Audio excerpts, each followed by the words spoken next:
I saw this video that came out yesterday, and it was from Love and Hip Hop, and it's with Little Scrappy and his mom. And I wanted to share this because it was very powerful, but I also want to kind of break it down as well. So I'll just play it now. House.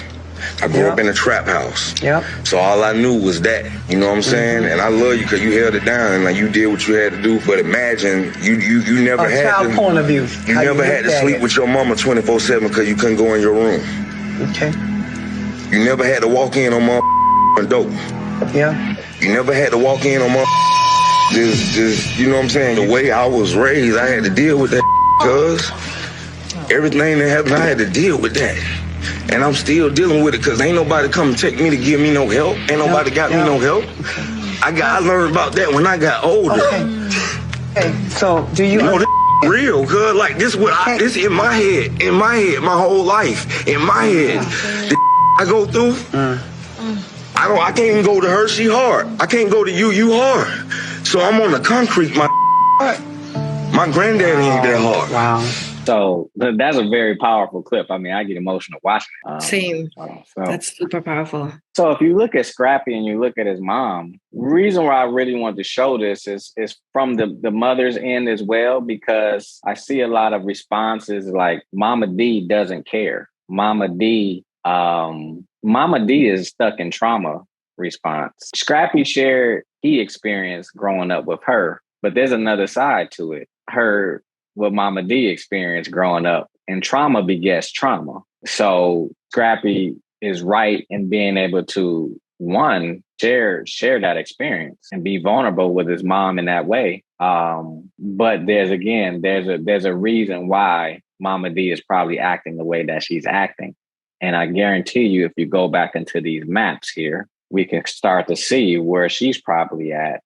Let's go back here. So if you ever watch Love and Hip Hop and you've seen Scrappy, you can tell he's been in a fight or flight pattern. You know, he's always fighting. Seems like he's always fighting. And again, that behavior is not conscious. That is unconscious behavior. And this is why we say do the healing work, is so that you can break that pattern and start to exhibit new behaviors. And this is what he's trying to do by trying to talk to his mother about what he experienced. He's trying to break a pattern. But one thing he said, you know, I'm still dealing with it as yet because it's in your body. You see the emotional response for him? It's in his body. So even after that event, he may walk away and that may feel good that he was able to share that, but you still got to empty the cup out. You still have to empty the cup of the body. And we're going to talk about that. So let me go forward though. And anybody can ask questions too. This is open forum at this point. So let's move forward because I want to show this in terms of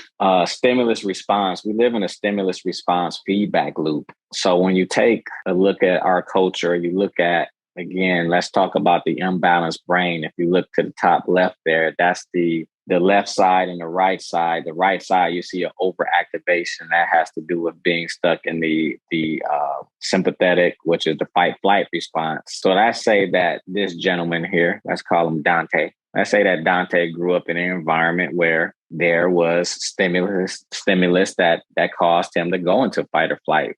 And what that stimulus may look like is it can look like being abused. It can look like being abandoned. It can look like being bullied. It can look like,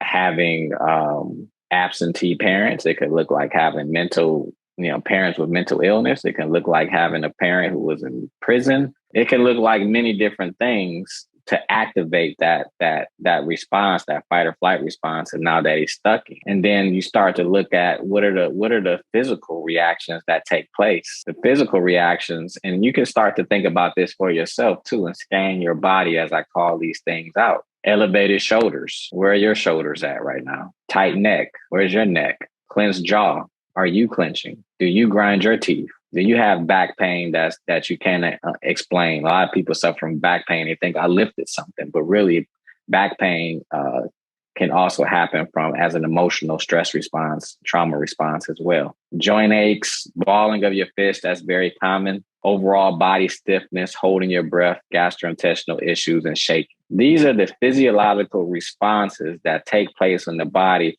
when we when we keep having stress, chronic stress, or stuck in a stress response. But then let's talk about the emotional side and how this shows up in your life.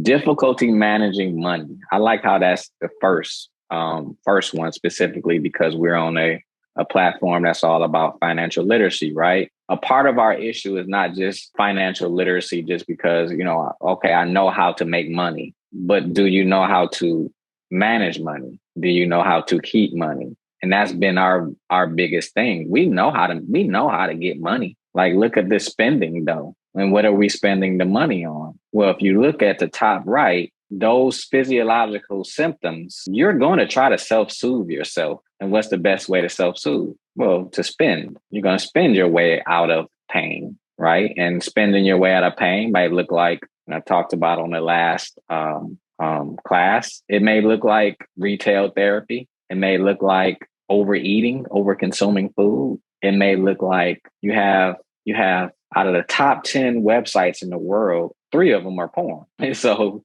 if you start to look like we're self-soothing in these ways, we're trying to alleviate the symptomology. We just have bad choices in terms of we're using the wrong resources to do so. Can you still hear me? Yeah, I can hear you.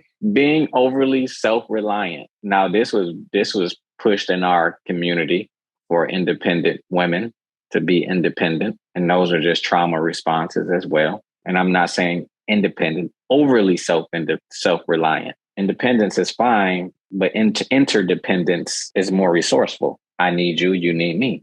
Struggling to achieve goals. Things like procrastination are known as trauma responses. The whole idea of people are lazy. Those are just trauma responses. Body image issues. That's very big in our community now. Everybody's running to fix their bodies because that's the way that we can get attention. Attention has become a new currency. So what do you need that attention for? Well, what's the basic thing that you need attention for? It's another way of self-soothing is to have the attention from others because it can make you feel whatever that may be, confident or loved.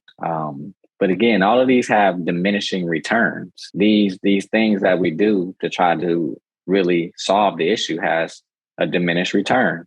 In the long run, it is not helpful. It's helpful in the upfront, but in the long run, you may be spending more time getting more surgeries. This is what you see with plastic surgery, specifically in like Hollywood. You see that is never enough. When you go in and try to fix one thing, and you next fixing 10 other things, and now you look like you should join witness protection. Nobody knows who you are. Yes. And we've seen that. All this stuff that we see in our community is like right in front of our faces, and it's all mental health related. Emotional decision making. We see a lot of that, making bad decisions based on an emotional state of being. That's not something you want to do.